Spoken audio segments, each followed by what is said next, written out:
Assalamualaikum warahmatullahi wabarakatuh. Pernahkah Anda mendengar tentang orang yang bercita-cita untuk menjadi orang miskin? Mungkin ini kedengarannya sangat aneh, karena pada umumnya kebanyakan orang bercita-cita untuk menjadi orang kaya atau setidaknya orang yang berkecukupan. Namun, kisah tentang orang yang bercita-cita untuk menjadi orang miskin dan gagal pula ini benar adanya dan ini nyata terjadi. Namun, sebelum kita mengulas lebih lanjut tentang kisah ini, mari kita dukung channel Agamaku Indah dengan subscribe, like, share, dan komen. Kritik dan saran Anda sangat kami butuhkan. Terima kasih bagi Anda yang telah mensubscribe.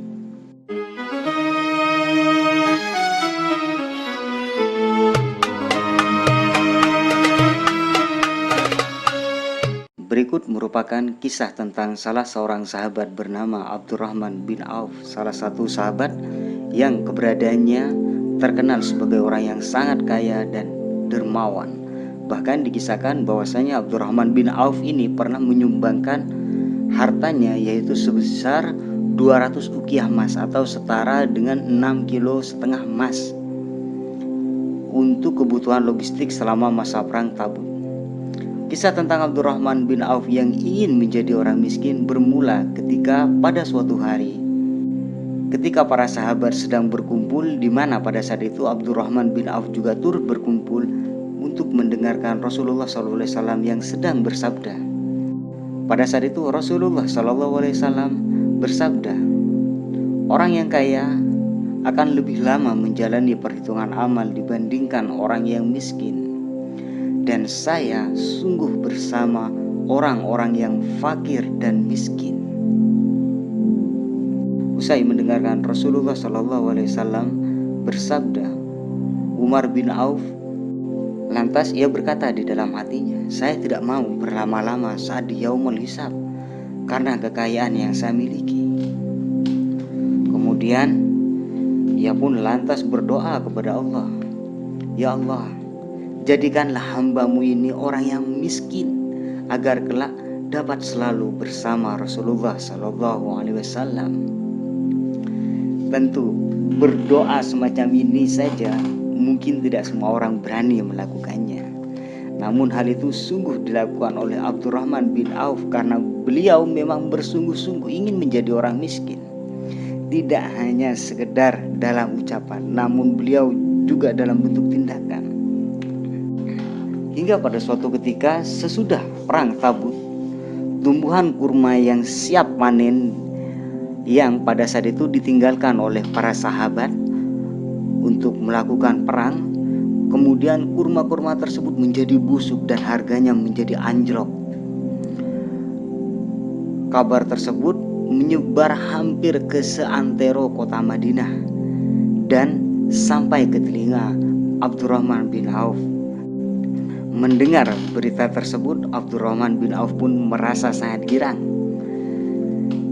Beliau merasa bahwasanya ini adalah kesempatan terbaik beliau untuk bisa menjadi sebagai orang miskin. Akhirnya tanpa berpikir panjang, Abdurrahman bin Auf pun membuat pengumuman bahwasanya semua kurma busuk yang ada di kota Madinah itu akan beliau beli dengan harga normal. Tidak butuh waktu lama, para warga Madinah pun berbondong-bondong menuju rumah Abdurrahman bin Auf untuk menjual kurma busuk mereka. Semua kurma busuk dibeli oleh Abdurrahman bin Auf tanpa berpikir panjang lebar hingga harta bendanya ludes tanpa sisa. Pada saat itu ia sudah merasa lega.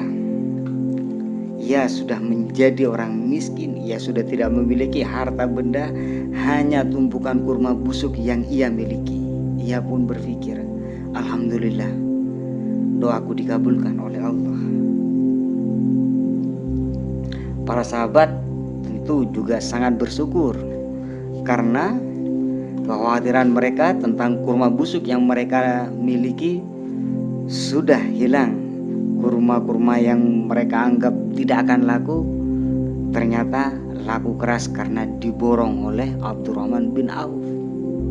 Namun lagi-lagi miskin dan kaya itu adalah rahasia Allah. Rupanya Abdurrahman bin Auf tidak memiliki garis sebagai orang miskin.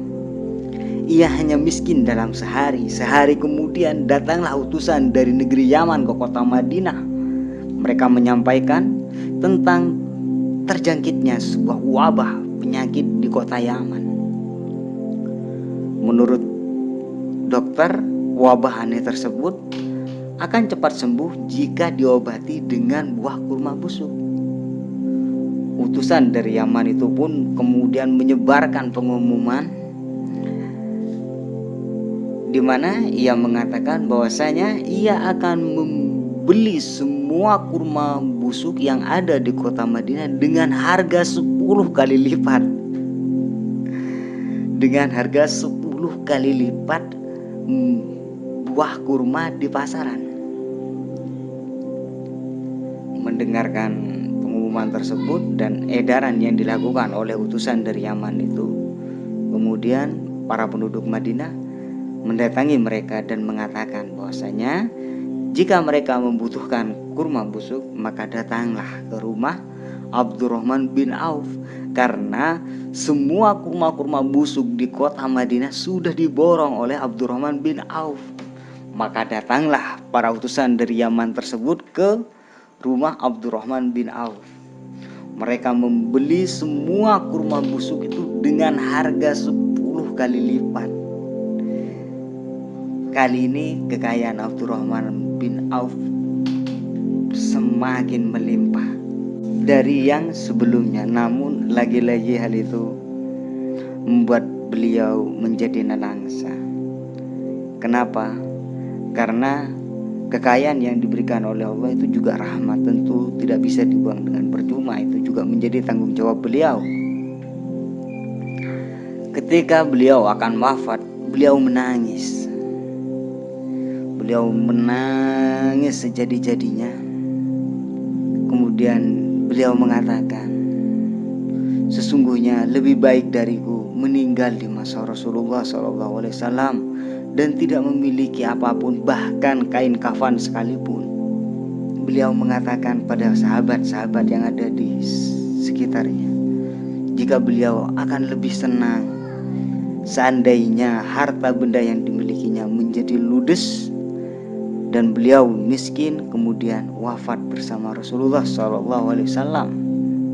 Sebab yang selalu terngiang dalam benak beliau adalah ketika Rasulullah SAW bersabda bahwasanya besok di hari hisab orang kaya akan lebih lama dihisabnya karena harus mempertanggungjawabkan harta benda yang mereka miliki. Sementara orang miskin akan lebih cepat. Dan Rasulullah SAW menegaskan bahwasanya beliau bersama dengan orang-orang miskin. Abdurrahman bin Auf, salah satu sahabat yang sangat kaya dan dermawan ini, diriwayatkan kemudian wafat di Madinah pada 31 Hijriah. Ada yang mengatakan beliau wafat pada usia 75 tahun, ada juga yang mengatakan pada usia 72 tahun, ada juga yang mengatakan pada usia 78 tahun. Beliau merupakan salah seorang sahabat yang kaya raya dan gagal menjadi orang miskin. Terima kasih, mudah-mudahan kisah ini bisa memberikan inspirasi bagi kita. Kurang dan lebihnya, Assalamualaikum warahmatullahi wabarakatuh.